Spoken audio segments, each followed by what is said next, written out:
Hello, welcome to the BranchPattern webinar series. We are about to begin with our webinar, The Human Side of Successful Lighting and Daylighting, presented by Marcel Harmon. My name is Nicole Parker, and I will be your webinar facilitator and moderator for today.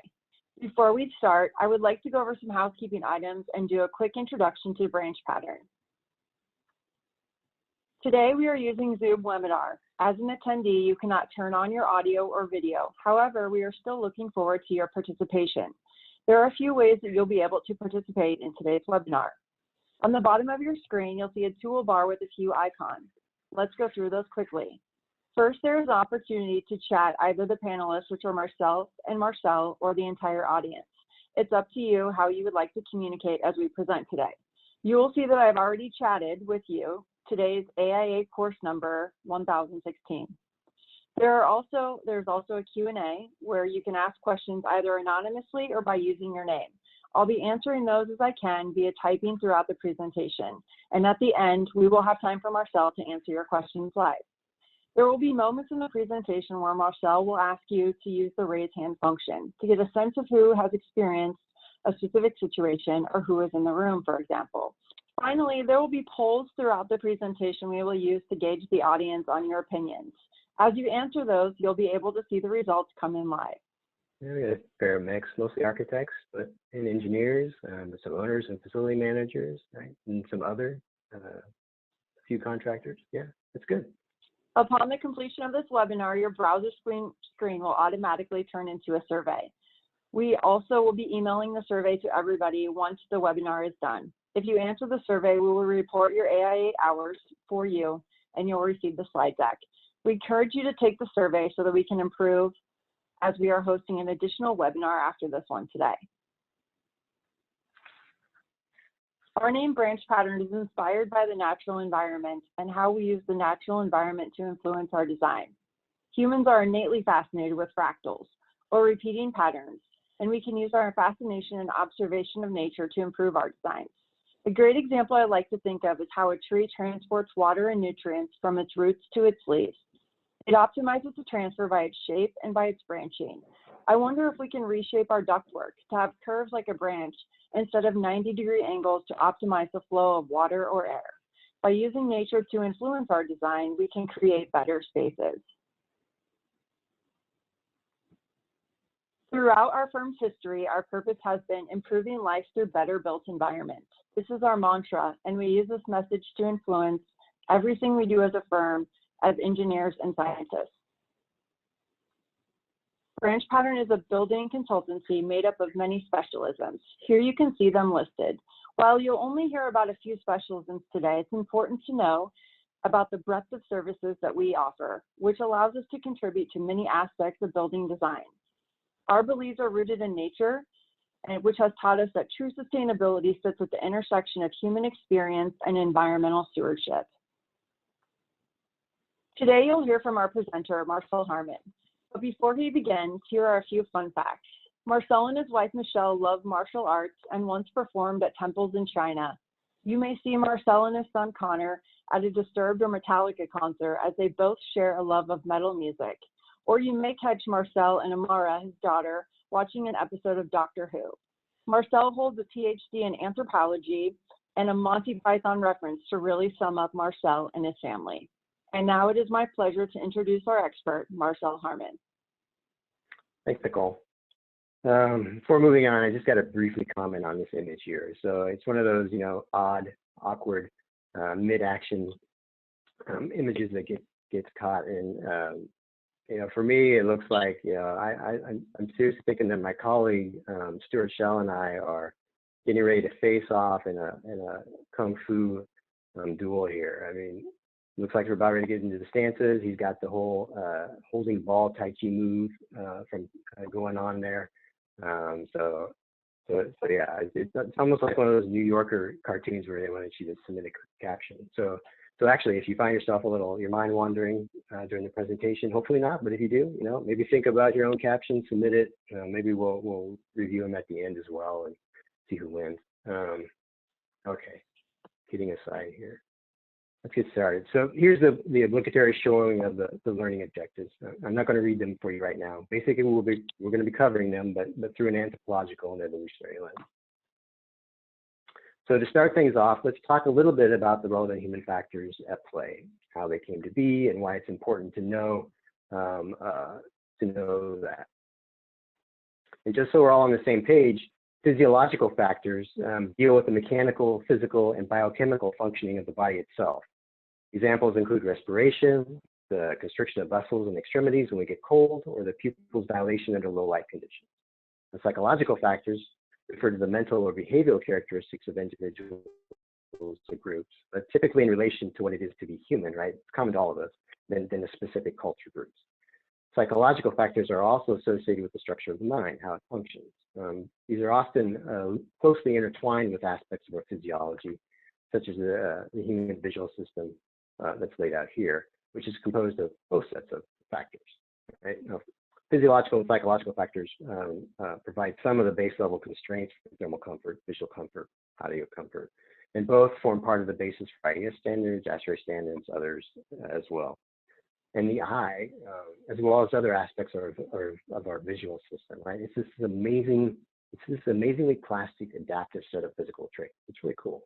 You know, it's true we're limited to seeing light waves between roughly 400 nanometers to 700 nanometers, but within that range, we're able to see under the light of a full moon. You know, it's only 1 lux of illumination, all the way up to the noonday sun at approximately 100,000 lux. That's incredible. But of course, looking directly at the sun is not recommended, right? That's well outside of a range we're adapted to, despite what you might see some people out there doing during an eclipse. Go look at the sun. I'm not going to go through a detailed discussion of how the eye or larger visual system works, but I do want to mention that within the eye, there are 2 different types of photoreceptor cells that contribute to our image-forming vision, the rod cells and the cone cells. Rod cells are primarily responsible for helping us see in lower light conditions and for peripheral vision. Then there are 3 types of cone cells that work in conjunction to facilitate daytime vision and the perception of color. And as we're discussing the image-producing part of our visual system, I should also mention glare, right? The visual condition consisting of a loss of visual performance or physical discomfort produced by an intensity of light in the visual field greater than the intensity of light to which the eye happens to be adapted at that given time. There are different ways to classify glare. Here's a few, like, you know, there's direct glare, reflected glare. You can also consider disability glare. That's the effect of stray light in the eye, whereby the contrast of the retinal image is reduced and consequently visibility reduced, right? Then there's discomfort glare, where the glare source just produces discomfort. Both can be the result of direct or reflected glare. And there are other ways to classify glare too, but for the purpose of this discussion, I just wanted to give a few examples. Right? So essentially, glare and the associated high luminance ratios or contrast ratios represent conditions in which our visual system is not adapted to operate effectively in, right? And you can make the argument that such conditions, while they can occur everywhere, are generally far more common and harder to escape from in the human-built world than in the non-human-built world or nature. Whether that's at night exposed to glare from artificial light sources, or inside a building exposed to glare generated from envelope openings or artificial light sources. Turning back to the eye briefly here, I also need to mention a 3rd type of photoreceptor cell that doesn't contribute significantly to the image forming processes, but instead has functions which predominantly involve non-image forming responses, right? Not the least of which is synchronizing and resetting our circadian clock. These 3rd type of photoreceptors are known as intrinsically photosensitive retinal ganglion cells, right? It's a mouthful, or more affectionately as IPRGCs. But don't confuse those with the equally affectionate term ROUS. That's a Princess Bride reference for those who are fans. So our circadian clock or rhythms, right, is an essential system bridging our physiological and psychological factors. Right? It refers to an approximate 24-hour cycle of physiological activity that our bodies go through every day. Circadian photo entrainment refers to the process of using light to entrain our bodies to a specifically timed cycle, where light synchronizes our biology with the external world. Our eyes, IPRGCs, are a critical component of getting that exterior light signal to our clock. And we'll return to our circadian rhythms in a bit here. But I first want to briefly discuss our psychological factors that influence our aesthetic interpretations of what we visually perceive using, and I'm going to use this particular study as an example. So basically here, these researchers scanned participants with an MRI while they performed aesthetic judgments on very concrete pictographs and very abstract oracle bone scripts. Right? So they're two very different things here and concepts. So looking at what areas of the brain fired up at different judgments were made allowed them to identify the neural basis underlying the aesthetic appraisal of very concrete concepts related to specific objects versus very abstract social concepts, and as well as appraise their positive versus negative judgments associated with each. So when all was said and done, the results provided evidence that the sense of beauty that we have is from viewing things is triggered by two processes, right? The first process is based on a very objective parameters, which basically lends support to this idea that there's a sense of embodied natural beauty in the world around us that we all recognize. Right? It's common to our species, and this embodied natural beauty is likely tied in some respects to nature itself. Then the second process they proposed from the results is based on the notion of subjective social construction, or social endowed beauty, right? So in other words, contextual social cultural factors then also play a role in interpreting what we visually perceive as beautiful or not. So, right, it's a combination of culture and psychology. So let's talk a little bit about cultural factors and the role they play in lighting and daylighting. But let's start with a definition of culture, just so we're on the same page. So basically, culture is a shared set of organized ideas, information habits, right, pattern behavior, conditioned emotional responses, knowledge, belief, art, morals, technology, all of that. And that's basically your Anthro 101 definition. As we learn or are indoctrinated within a given culture, particularly as we're growing up, our cultural surroundings, they train our brains to use the basic psychological machinery we have in different ways.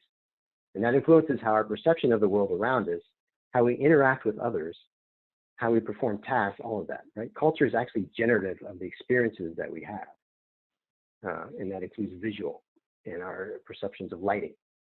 So let's take these two images. I find them aesthetically pleasing, comforting, maybe, even beautiful perhaps, but why? It's certainly not the quality of the images themselves taken, because they were done on an old iPhone. Nor is the image it's not the image taker either, because I definitely do not have a photographer's eye. Is it the lighting? Not really, at least for me, right? Yes, the artificial lighting has a warm hue, but it was a cloudy day. There wasn't any daylight streaming through the windows or really making the stained glass pop. I'm sure many would look at these images and go, hey, even if they might know that it's Notre Dame, the cathedral. For me, maybe it has something to do with the two large cultural groups I belong to. I'm part of the AEC industry, right? And have been for some time now. We're prone to have varying degrees of interest in the built environment, right? Most of you probably agree with that. I'm also part of the larger anthropology community, who also tend to have varying degrees of interest in how people manipulate their environment. Both of those cultural groups influence how I perceive and react to visual stimuli, to the world around me. Personal experience also plays a role, right? This is a fond memory of a trip taken with my family, so that also elicits an emotional connection.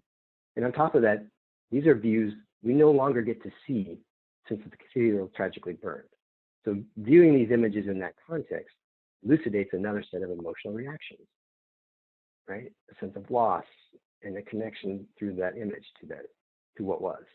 So all of this factors into what subjective social construction of what we consider beautiful or aesthetically pleasing, including daylighting and lighting. Right. It's also likely some of the preferences many of us have for warmer colors of illumination, often at lower levels, particularly in our homes. That's tied likely to our long history as hunter-gatherers, right? Where our only source of artificial lighting was fire itself. Generations and generations spent around the hearth, around bonfires, telling stories, performing rituals, forming alliances, conducting trade. We bonded together as humans in the flickering light of fire for hundreds of thousands, even millions of years. So in discussing human factors, it's really important to have an understanding of how our evolutionary history has shaped who we are as humans. Human physiology, psychology, behavioral strategies, social contracts, and control mechanisms, all of that evolved within a very different physical and social cultural environment than what we currently live within today. And most of that evolution occurred during our hunter-gatherer past. Ignoring this evolutionary history has led to a lot of mismatches in our contemporary built environments. We would call evolutionary mismatches, right? From low ventilation rates, high CO2 levels, to free address work environments, to nights filled with illumination. So this comes to our first poll. So I'm just kind of curious what people's knowledge of evolutionary mismatches are, what their experiences with what are, what they think evolutionary mismatches are. So there's three different or four different answers here. You just pick one of them. So I know the first two, you kind of, there's a little bit to read there. So just give it a little bit of time. You know, I can read it if you want. We have them both. Okay, we have them both coming in. I think people just had to read through the answers. Sure. We're at 15%. 15%. Yeah, there's a little bit to read. But I'm curious to see just what people's familiarity with the concept is. It's not, right, it's not something that we talk about much in our industry, and honestly, it's not, outside of academia, it probably isn't discussed a lot. I see it occasionally in the popular literature once in a while. So here we go. What do we got here? Let's see. The most, let's see, 68% says both 1 and 2. Well, you got half of it right. So actually, one of them was kind of a trick question, trick answer. So here, let's talk about what it actually is. So really, all evolutionary mismatches they just boil down to occurrences where an organism's traits that were adaptable in an ancestral environment end up being maladaptive in another environment or a different environment than the one that evolved within, right? So traits like our eye's ability to effectively function within the constraints of certain luminance ratios evolved in our ancestral environment. Now we're in a new environment. They potentially, under certain conditions, are maladaptive now. That's what an evolutionary mismatch is. So the definition is relatively simple, but real-world assessments can be fairly complex. And because we're talking about all three types of human factors, right? Sometimes we're just talking about them individually, but a lot of times we're talking about how they're interacting, all right? And environmental contexts often are that may be aligned with one set of traits, but at the same time not aligned with another. And so it can get complicated digging into it. So one way to deal with the complications is to use biologist Nicholas Tinbergen's 4 characterizations of traits. Right? And so basically, it looks at traits, breaks them down into these 4 methods to help understand why they are the way they are and how they're interacting. So there's the function. That's the ultimate aspect of the trait. What's the reason that it exists? Typically common to the species. Successfully fulfilling the function increases the fitness level, right? Or general health and wellness of an individual or the group in question, right? The eye is designed, it evolved to provide input from the external world to help us survive. That's kind of one of the primary functions of that. The mechanisms, right? These are the intricate details of how the traits or systems of traits specifically work, right? This is typically driven by environmental conditions in which the population of individuals evolved within, right? So the general vision and lighting system, or the general vision, vision system and all that I discussed earlier, all those individual aspects of the eye and the vision system, those are the mechanisms of how it operates. And I only covered just a little bit of it. The development, right? This refers to how the traits or systems of traits develop and change over the course of an individual's lifetime. Development is actually pretty important because they're often not fixed, right? So all human physiological systems tend to function less efficiently as we age, right? That's one thing, including our eyes. The systems of the very young, including their eyes, also tend to be more vulnerable to changes in the environment that impact how efficiently they operate. Teenagers, the circadian system of teenagers operates differently than the rest of everybody else, right? We know that from research. And that's something that's not often taken into account, particularly when we're assigning and giving away iPads and stuff for them to use late at night in school. Let's see. So, right, it's very important to look at how you can't just take one group, one age group, and assume that that's consistent for everybody. Then heritable history. How did these traits or systems of traits evolve over the history of our species and our species ancestors, right? And how does that history compare to the evolution of similar systems in other species, right? At various points along that history, the continued development of these traits was constrained by what went before. And looking at those comparisons often provide insights on why the mechanisms in maybe your species or a particular group of within the species is functioning the way it is. And then a final useful layer of the examination is evolutionary biologist Ernst Mayr's distinction between ultimate and proximate causation. So explanations of ultimate causation explain why a trait exists, right? Usually as a result of evolutionary forces compared to other potential traits that could have performed the same function, right? These are Tinbergen's functional in history characterizations of traits. Could another suite of traits have functioned in the same manner as a circadian system had our evolutionary history been different? You know, sometimes those types of hypothetical questions help you figure out why the mechanisms are functioning the way they are. And then explanations of proximate causation look at the specific mechanisms of traits and how those mechanisms develop over the course of an organism's life, right? These are Tinbergen's mechanistic and development characterizations. And because of their much higher variability, proximate causation is particularly important for social cultural factors. All right, so let's look at these two layers of examination relative to the circadian system. Right? The system's function refers to the ultimate reason for its evolution, to help regulate the human biological clock. The mechanisms of the circadian system refer to how it physically works in humans, right? How the patterns of light and dark that reach the back of the eyes are converted to neural signals that help synchronize our biological clock with local time. All the mechanisms involved that do that. The development of the circadian system over the course of the organization's lifetime may indicate that it operates differently at different stages of human development, kind of like what I mentioned earlier with teenagers and different, right? Specific cues that evolved in the ancestral environment also may actually impact how it develops and how successfully it does in the new environment, right? So research also indicates that the circadian system is more sensitive to these environmental mismatches in the elderly.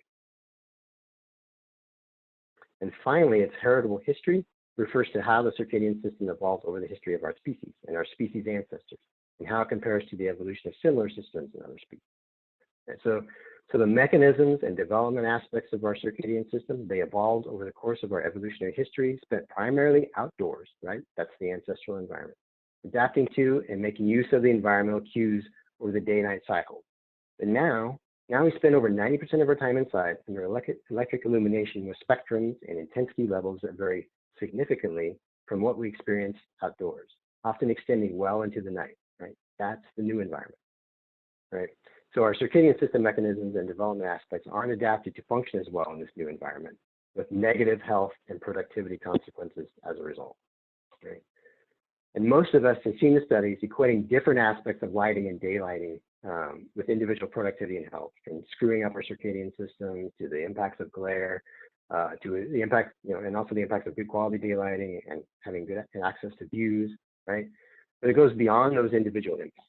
Evolutionary mismatches impact the organization as well, right? The group that these individuals are a part of. They impact employee engagement levels and facilitate conflicts among employees competing for comfort, control, or space. And we've seen it multiple times. Here's one corporate example.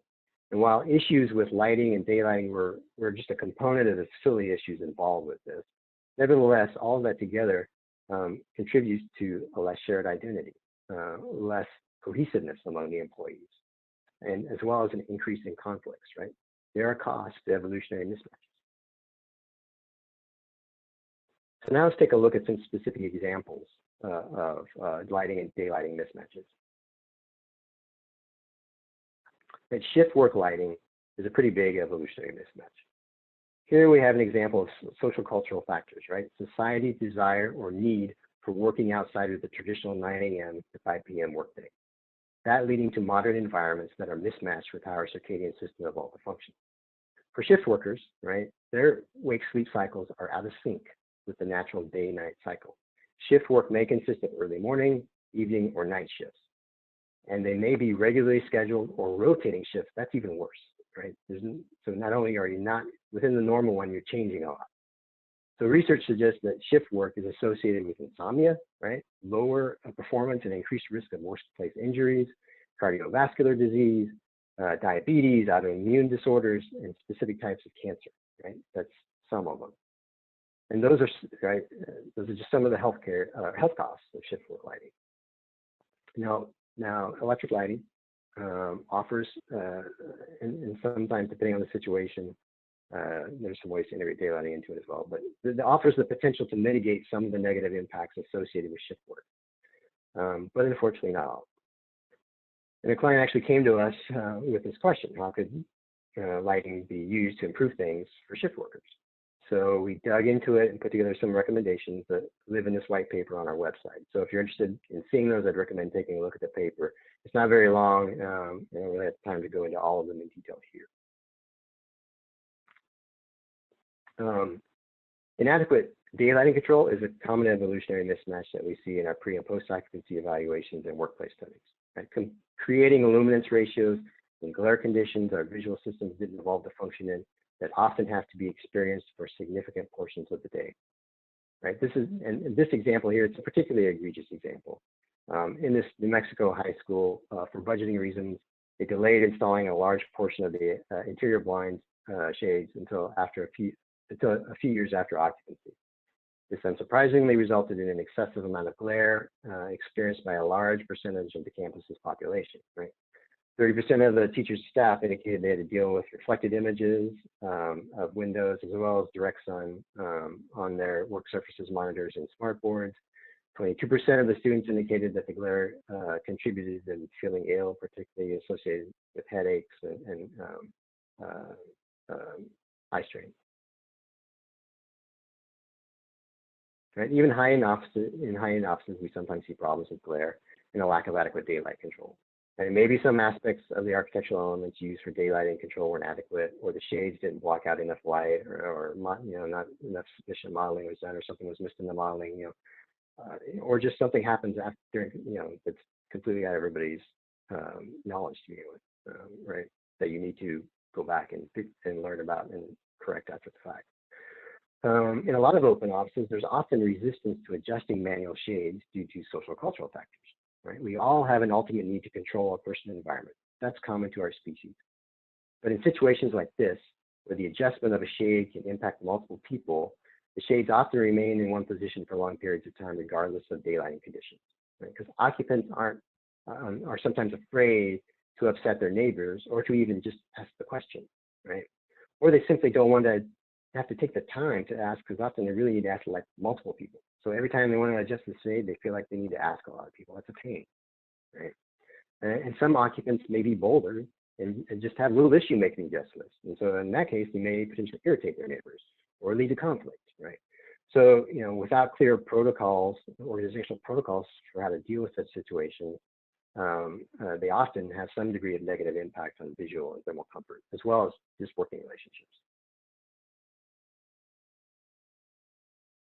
And here's a note that our brains, our psychologies, they evolved to recognize patterns in our environment so we could more quickly assess conditions and act on them. That was an important ability for survival. It's an ultimate function common to our species, actually in many other species, really. But if you set up lighting controls in a building where the occupant interface differs among different rooms, you've created a mismatch with that particular function of the brain. Right? Like in this high school where the use of manual controls in some conference rooms, but occupancy sensors in others, led to lights being left on in the spaces without occupancy sensors. Right? Teachers and staff used to the conference rooms with occupancy sensors expected that pattern to repeat across the school. Right? It was happening. And here's an example where the contextual implementation of design to benefit physiological and psychological factors ended up creating a mismatch in the social cultural realm. So something that was generally appreciated by students at this and teachers in this high school were the large expanses of exterior and interior glazing, flooding daylight into spaces and exposing these beautiful outdoor scenes for the teachers and students within. Excuse me. Something that was generally appreciated by students and teachers in this high school were the large expanses of exterior and interior glazing, flooding daylight into spaces and exposing beautiful outdoor scenes for the teachers and students. Did I just read that? Sorry. The photo of the media center depicts internal glazing at the upper level, allowing views to the lower ground level, as well as beyond through exterior glazing that's not pictured off to the left there. So while this solution allows substantial daylight penetration and view access, okay, the librarian made sure to let me know that the space's configuration also allows those at the ground level to see up the skirts of those standing next to the glass on the upper level. It was the first thing she pointed out to me when I came to interview her in her space. In fact, I didn't even get a chance to say anything. I walked into her office. She immediately gets up from her desk, walks around, grabs my arm, and comes out and says, "Look up there and tell me what you see." Right? Took a little bit, and I got it. But you know, this was a big concern of hers, and from some other teachers as well. Right? Such occurrences can exacerbate, occurrences of sexual harassment, use of females as objects, other conflicts surrounding gender and bullying, as well as help foster disrespect for teachers and administrators among students. What's more, the problem could have easily been rectified if some type of applique or film been applied to the lower portion of the glazing. Okay, third poll here. So we're going to talk about this next, this technology, germicidal ambient lighting. But before I jump into that, I just kind of want to get a feel for who's aware of it, what your sense of it is. It's germicidal ambient lighting. So just give an indication of what your general understanding of it is. So newer technology. Don't believe too many manufacturers are doing it yet, but we have had some questions about it. So here we go. Makes sense for some use in some locations, but perhaps not everywhere. 54%. Germicidal what? Okay, yeah. Some of you haven't heard of it before. Yeah, I think we would agree with those of you that said probably potentially useful in some locations, but not everywhere. And that's after doing kind of a deep dive. So let me go into this a little bit more. So if you're not familiar with this technology, germicidal ambient luminaires or systems use the lower end of the visible spectrum, the violet and blue light, to provide disinfecting capabilities in both occupied and unoccupied conditions. Now, the technology makes use of wavelengths within the 400 to 450 nanometer visible spectrum range to disinfect and kill bacteria.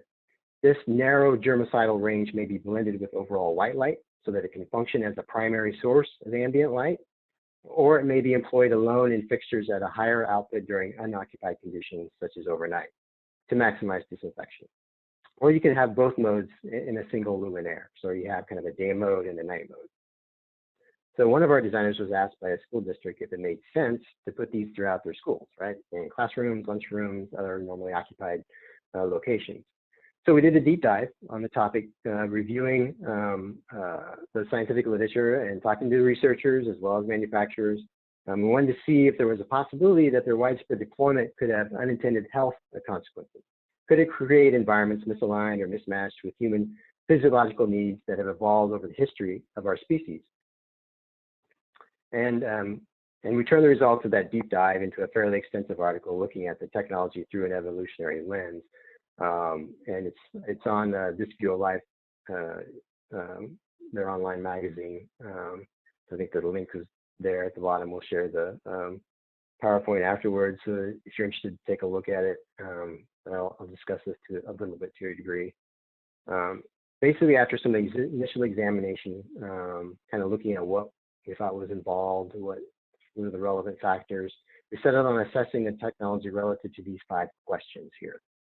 We also vetted the questions with a couple of researchers who agreed these are good ones to ask, and actually some of them were involved in their own research along these lines. And we looked at each question through the lens of Tinbergen's 4 trait characteristics and the approximate ultimate distinction. So, considering things like, could we develop blue light resistant bacteria? Is that a possibility? Could it have a negative impact on populations of bacteria, whether they're good or bad for us?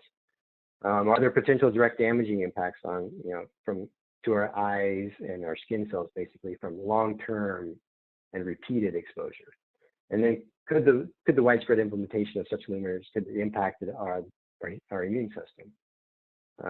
And what are the potential impacts on the human circadian system? So I'm not going to go through each of these. I'm going to cover the last one since we've been kind of already talking about the circadian system. But I recommend going to the article to see the deep dive on it and why we kind of come to the similar conclusion that most of you already had, that I think some locations, but not everywhere necessarily at this point. More research is needed. So let's cover question 5 in a little more detail. For the purposes of this discussion, I'm adopting the circadian system perspective of the Lighting Research Center, LRC, right? So in order to help designers and specifiers account for circadian rhythm needs in the built environment, the LRC has developed various metrics and tools, including the circadian light, the CLA, and the circadian stimulus, or CS metrics, right? And they're defined here. They are based on our understanding of retinal physiology and how the retina converts light into the neural signals used by our circadian system, right? And that conversion process is the circadian phototransduction process I mentioned earlier. It results from human evolutionary history in our ancestral exterior environment. Basically, CLA is the irradiance on the eye weighted by the spectral sensitivity of all the relevant phototransduction mechanisms, right? Like the intrinsically photosensitive retinal ganglion cells, right? That are stimulating the biological clock to suppress melatonin production, right? You want to suppress that during the day so you're more alert, right? So the CS metric, what's on the right here, right? It transforms the CLA, which is an actual measurement, into a relative units ranging from 0, right? So you look on the right, ranges from 0.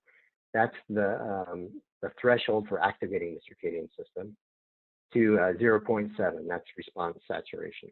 So it follows that line. The relative value is directly proportional to the suppression of melatonin after 1 hour of light exposure. So research has shown that a CS of 0.3, so look at on the right there, 0.3, and look over to the left what the lux values are. So, basically CS of 0.3 or greater at the eye for at least an hour in the early morning is enough to generate a circadian system response and drive down the melatonin production, according to LRC's research.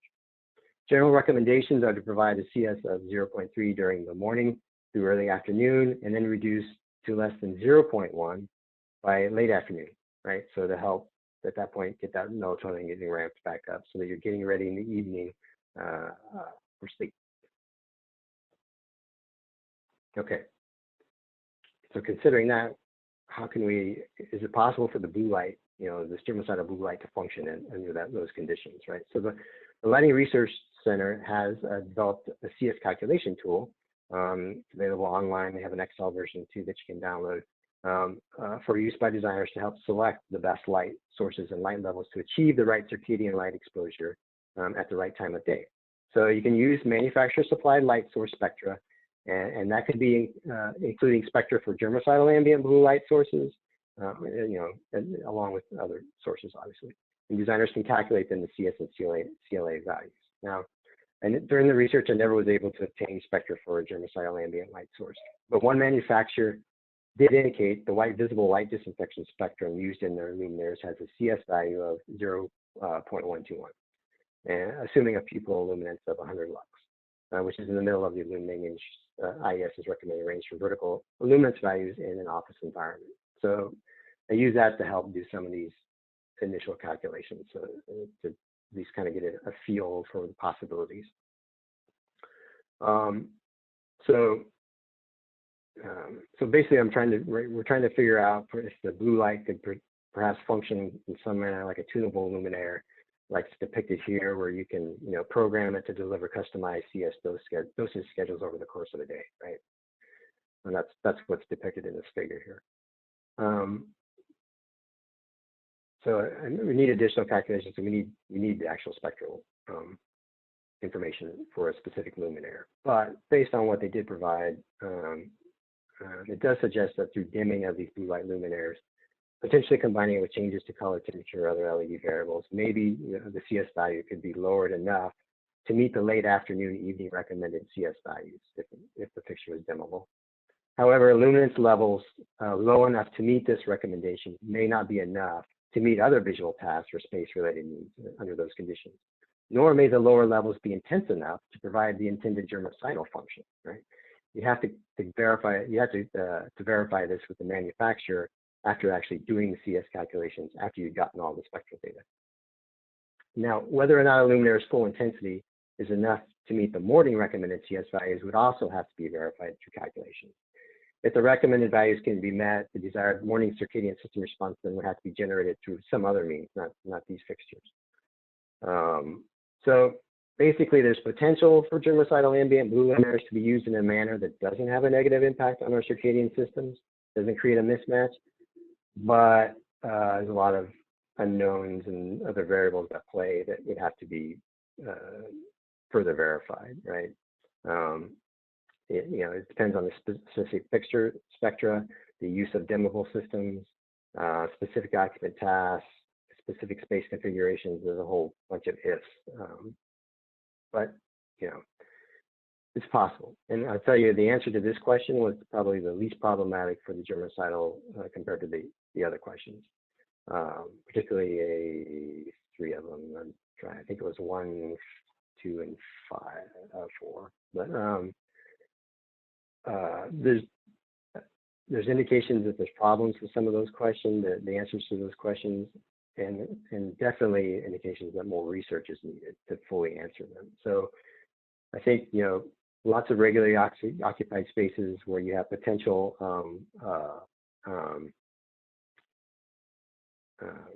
populations that, could be impacted, don't do it right now. Okay, so now let's briefly, and then we're around 10:45. Okay, so let me just kind of get into the tail end here. What can we do, knowing all this, to minimize lighting, daylighting, evolutionary mismatches? So one of the easier things to consider is the use of guides, methods, certification systems, right, that have some aspect of an evolutionary approach or framework already embedded in them. So biophilic design is an example, right? This is evolving science or area of research, but it is based on a solid hypothesis that we have an innate connection to nature, to other living organisms. And that connection is part of our evolutionary heritage. So guides like Terrapin Bright Green's 14 patterns of biophilic design can offer insights, like finding the best contextual implementation of the dynamic and diffuse lighting pattern, right? Leveraging varying intensities of light and shadow that change over time to create conditions that occur in nature that mimic our ancestral environment. And we can actually do the work of identifying potential evolutionary mismatches ourselves. To do that, whether we're evaluating a new technology or system, assessing a design strategy, right, we need to follow the basic approach we use for evaluating the germicidal ambient lighting. We need to identify the relevant physiological, psychological, and cultural traits. We need to formulate the relevant questions that need to be asked. We need to account for Tinbergen's 4 characteristics of these relevant traits while we answer the questions, and distinguish between ultimate and proximate causation. Right? So this is important for the design of our built environments, right, including the selection of and installation of equipment, materials, and furnishings. It's also important that research is structured in a manner that recognizes and is capable of uncovering evolutionary mismatches, as well as determining the potential short and long-term negative impacts of such mismatches. It may even be more important that researchers, both those in academia and those working to develop products, do this because we as designers rely on the results of both. And this process should be part of a larger integrated human-centered design approach. Right? So this is our integrated human-centered design approach, the DIE project framework, and many of you likely have similar processes you employ. Such a process can improve the likelihood of avoiding evolutionary mismatches before they happen. This is because an integrated human-centered design process typically results in earlier engagement of more key stakeholders, more design construction team members. If you're a lighting designer, you're more likely to be involved earlier under such a process. There are less silos among everyone involved. Designers, contractors, occupants, operators, owners, right? All are ideally involved in discovering needs early in the project and iterating design solutions together. This increases the likelihood of uncovering the relevant physiological, psychological, and sociocultural traits and their interactions that are relevant, and therefore the likelihood of discovering the relevant potential evolutionary mismatches and resolving them prior to occupancy. And I'll let you in on a little secret as to why it's more effective than more traditional design construction processes. Integrated design approaches, human-centered design approaches, they're actually more reflective of how our hunter-gatherer ancestors interacted with each other. There's a stronger sense of purpose and identity woven around the goals of the project There's decision making that's more fair and inclusive relative to all of the key stakeholders. There's, when we're doing it right? There's transparency relative to decisions made and why they're made, right? Characteristics like that. Specific implementations of integrated human-centered design processes often embed many of these 8 principles for ensuring cooperation within groups. Principles that were discovered by Dr. Eleanor Ostrom. She found these 8 principles are common to our species, to all groups who are able to successfully cooperate. They evolved as a suite of successful group-level characteristics during our long evolutionary history, living in smaller hunter-gatherer bands, our ancestral environment. They're a legacy of our evolutionary past, also part of what it means to be human. So it stands to reason that if you mindfully integrate these principles within a human-centered design approach, just don't allow it to chance, you could make it even more cooperative, increasing the likelihood of integrated, sustainable, and healthy lighting design solutions. And this is something you're interested in, shoot me an email, and I can send you more information. Now, there are other tools and processes that we can employ to not just make the identification and avoidance of evolutionary mismatches better in and of itself, but when combined, they can also help drive sustainable and healthy productive lighting decisions during the design construction process. Early modeling is one of these, but the information gained from the visuals and calculations of different lighting metrics isn't always enough to push us in the direction we need to go. But we have found that quantifying productivity and health impacts can help drive decisions toward a more sustainable, healthy, and productive solution and away from potential evolutionary mismatches, particularly when we combine it with modeling. And to do that, we use our HAPPY tool, right? Our Health and Productivity Performance Estimator. It's based on decades of IAQ research. The tool estimates the impacts on productivity and health resulting from various IAQ conditions, including lighting and daylighting. We use it as part of our pre- and post-occupancy evaluations to assess the impacts that existing space conditions, including evolutionary mismatches, are having on occupants. We also use it during RetroCommissioning and design to assess the relative impacts of different energy conservation measures or system types on productivity and health, right? Important for life cycle cost analysis to make them more comprehensive. The image here is of the back-of-house calculation engine used for estimating the productivity impacts from daylighting access or lack thereof and the presence of glare. And I think we'll skip, well, all right, we've already got it up. Let's skip the last poll, Nicole, when we do this. So okay. Just out of curiosity here, you guys have some type of calculator that you use, right? If you do this type of productivity qualitative estimates, you want to quickly give an answer here so I can move on. I know I'm running out of time. We'll leave a little bit of time for some Q&A. We're at about 40%, so I'll just end it. Okay, that's good. Sorry, guys. I want to. All right. So do not regularly include. So at least for those that answered, it was most aren't. Some actually using the tool. Okay, good. So here's an example of integrating our HAPPY tool with a daylighting model during design. So we used it to help assess, 2 different daylighting control means. Option 1 was brick glazing. Option 2 was a light mover with lines and shades. Modeling provided indications of what the occurrences were, lighting conditions, contrast, glare, and using that to help us with the furniture, combined with furniture layouts to kind of estimate who would be impacted and how often they would be impacted to get an idea then for an estimate impact on a performance delta between the two. So using that, combining that with discussions of what we've seen happen in other situations where we don't control the glare well, looking at the energy savings and other factors, it's a component in helping make the decision to go with option 2. But there were a lot of other considerations as well. Another available method is a tool in the toolbox is ethnography, something commonly employed by anthropologists. Right, they're typically defined as systematic analyses of human interactions in a defined space and time with a focus on performance and power, the ritual such as habits, processes, procedures. So ethnographies as part of planning exercises or pre-occupancy and post-occupancy assessments help uncover existing mismatches, why they're occurring and who they're impacting, like in many of the earlier daylighting mismatches discussed. This further improves the accuracy of health productivity estimates, as well as helps develop the understanding necessary to avoid potential evolutionary mismatches or address existing ones. Like we're going to skip that poll. Okay, here's a quick example of using ethnography with the HAPPY tool, right? So from the ethnography, we help to determine who is being impacted by the occupancy sensor problems and lack of personal lighting control, how much time they were spending dealing with those issues, which was easily translated into a dollar amount of wasted time using average salaries provided for the different job types.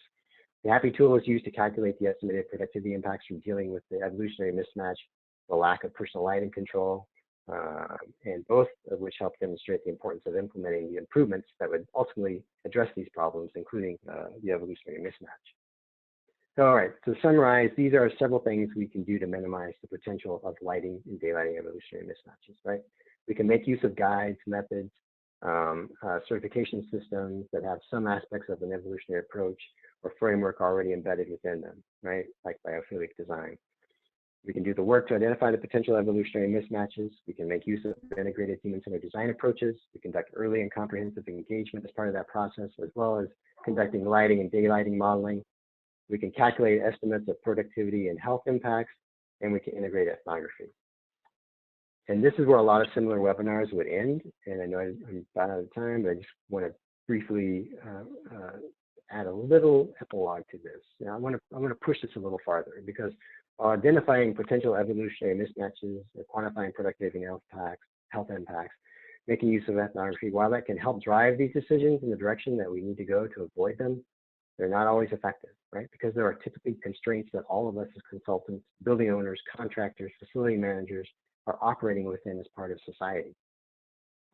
The larger and arguably more important challenge we face is addressing these constraints in the larger spheres of interaction that further limit the sustainable and health and wellness decisions made during design and construction, that limit our ability to implement human-focused lighting, daylighting solutions that avoid evolutionary mismatches.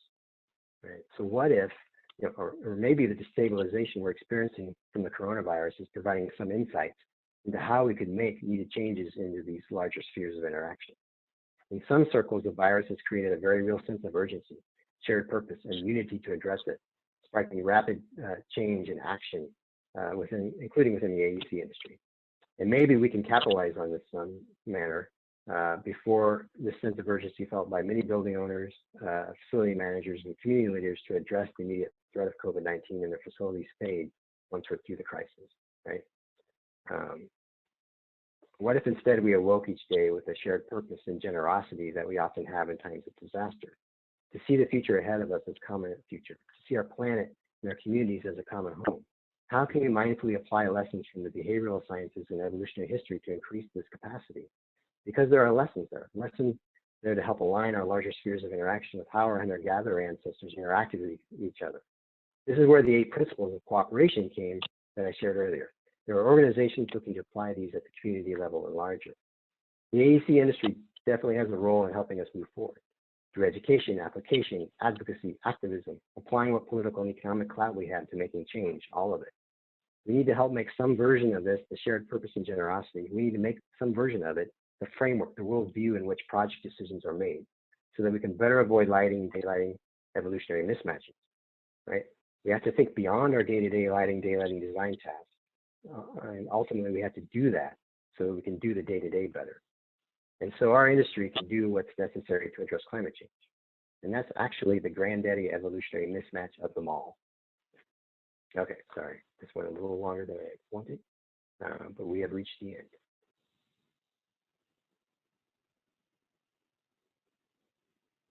We would like to facilitate a continued dialogue about this topic. If you are interested in participating in a follow-up discussion where we can see your video and hear from you, we would love to get that scheduled in the next few weeks. I would also like to bring your attention to our next upcoming webinar. Our last webinar for this series, the Energy Health Nexus, presented by Pete Jefferson, will be next Wednesday. Again, we will be sending out a survey. This is how we will collect your information for AIA credits and a certificate of completion. You may also indicate if you would like to receive a copy of the slides. So please take a moment to complete the survey, and we will follow up with that information. And now it's time for Q&A. We do. With all the rating systems you have worked on that have a daylight component, which credits or which systems are your favorite and think do the best job at addressing proper daylighting holistically? probably the well building standard does it the most holistically and has some of the best research behind it. Fitwell does it a little differently, but it's got some good stuff. But yeah, it's probably the well building standard, at least that I'm familiar with.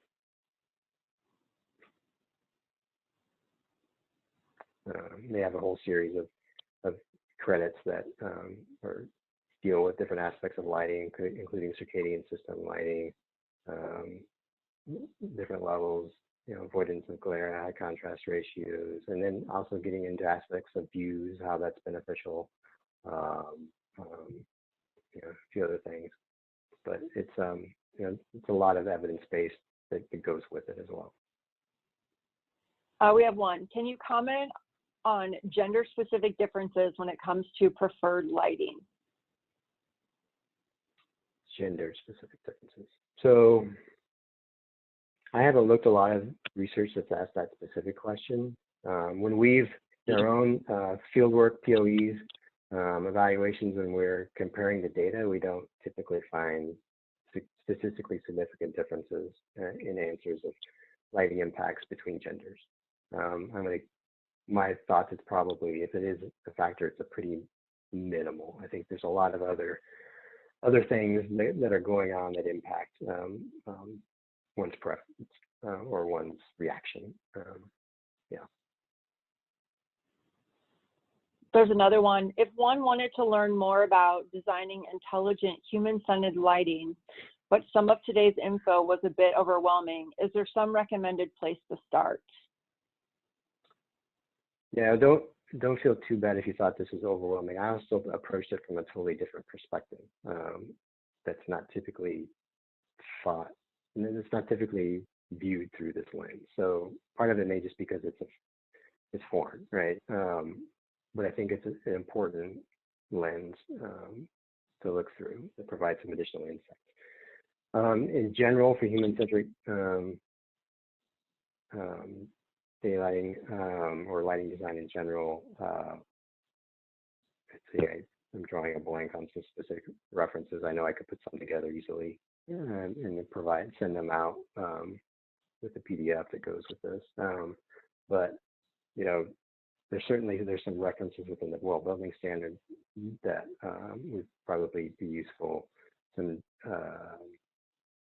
fact, anybody that's got one on the tip of their tongue and wants to shout it out here, feel free to do that on the chat.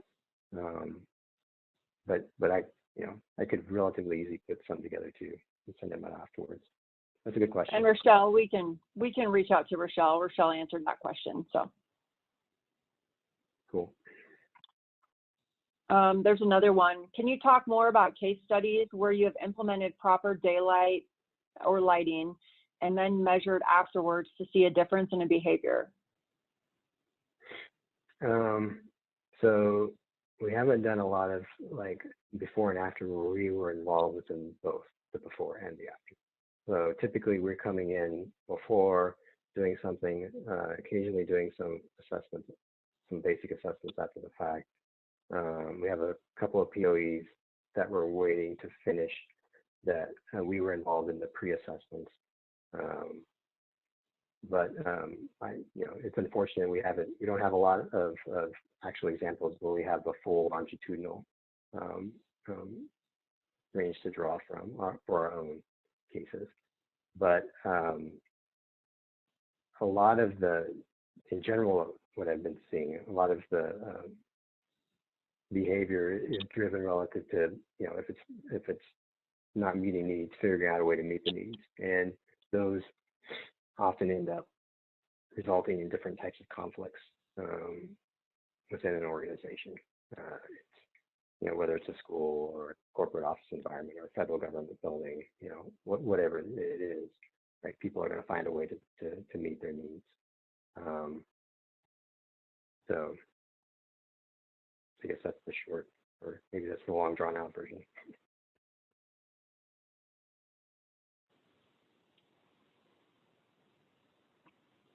Are there any more questions?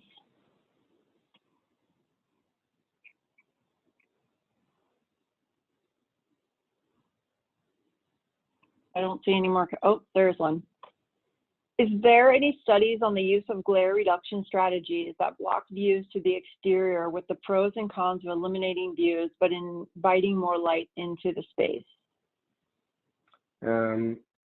I don't have that off the top of my head. I would be surprised if I actually got a study like that in my library somewhere. But off the top of my head, I can't recollect one. It's a fairly, I mean, that's a good question. I'm sure somebody else has asked it and looked at it. If I was a researcher doing a lot of lighting design studies, that's one that I'd be looking at, because you're trying to, whether it's that or other types of trade-offs, right? Figuring out what's the best trade-off moving forward, because it gets to avoiding one evolutionary mismatch potentially leads to others. So that particular one, I'd have to dig into it to look, but I would be surprised if nobody's looked at that. I know I've come across studies that have looked at that, the difference between shade use and solar glass. And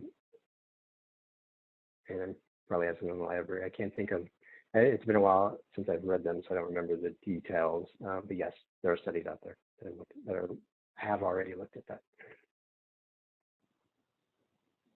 Isn't it also an evolutionary trait to resist change? Yeah. So that's actually a more complicated answer than it seems, because it depends on who the benefits are for making change or not, whether it's likely to happen. But in a general sense, yes, change can lead to risk. Risk can be seen as a threat to an individual as well as to an organization or even a larger group than that. But sometimes there are other forces at play that drive you to make that change. So it's a matter, if you want change to happen, it's a matter of getting the environment set up to so that the perceived risk is minimized. Good question. All right. All right. Well, yeah, I don't see any other questions coming in. I don't see any additional questions. So thank you everyone for joining us today. And please reach out if you have additional questions, and we will follow up with a survey and PowerPoint slides, as well as your certificate of completion. Thank you and have a great day. Yeah, thanks everybody.